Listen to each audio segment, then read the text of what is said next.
Hi all, അസ്സലാമു അലൈക്കും. ഇന്ന് നമുക്ക് തേങ്ങാപ്പാൽ ഒഴിച്ച് നാടൻ ചെമ്മീൻ കറി എങ്ങനെ ഉണ്ടാക്കാമെന്ന് നോക്കാം.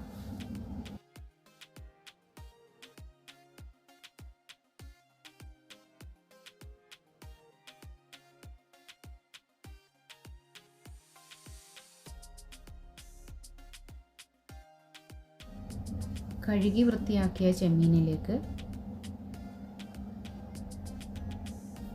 മഞ്ഞൾപ്പൊടി, കുരുമുളക് പൊടി, മുളക് പൊടി, ഗരം മസാല, പാകത്തിന് ഉപ്പുമിട്ട് നന്നായി മസാല തേച്ച് 5 മിനിറ്റ് മാറ്റി വെക്കാം. ഇനി ഒരു പാനിലേക്ക് എണ്ണ ഒഴിച്ച് അത് ചൂടായി വരുമ്പോൾ കുറച്ച് കരിയാപ്പിലയും നേരത്തെ മസാല പുരട്ടിയ കൊഞ്ചുമിട്ട് ഹാഫ് വേവിൽ പൊരിച്ചെടുക്കാം.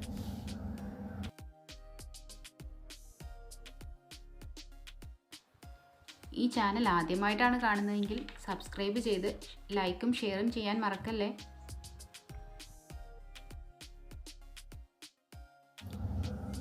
ഇനി നമുക്ക് കൊഞ്ചുകറി തയ്യാറാക്കാനായി ഒരു പാത്രത്തിലേക്ക് പാകത്തിന് എണ്ണ ഒഴിച്ച് ചൂടായി വരുമ്പോൾ അതിലേക്ക് കടുക്, ഉലുവ, വറ്റൽമുളക്, ഇഞ്ചി വെളുത്തുള്ളി പേസ്റ്റ്, കുറച്ച് കരിയാപ്പിലയും ചേർത്ത് നന്നായി മൂപ്പിച്ചെടുക്കാം.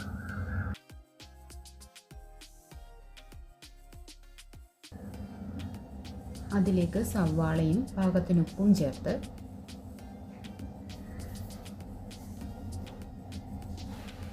വഴറ്റി വരുമ്പോൾ തക്കാളിയും പച്ചമുളകും ചേർത്ത് ഇളക്കി അടച്ചു വെക്കാം. ഇതിലേക്ക് മഞ്ഞൾപ്പൊടി, ഗരം മസാല, കുരുമുളക് പൊടി, മുളക് പൊടി, മല്ലിപ്പൊടി,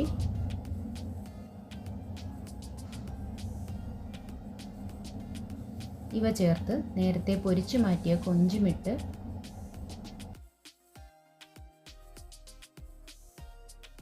വഴറ്റി വരുമ്പോൾ അതിലേക്ക് തേങ്ങാപ്പാലും ചേർത്ത് കൊടുക്കാം.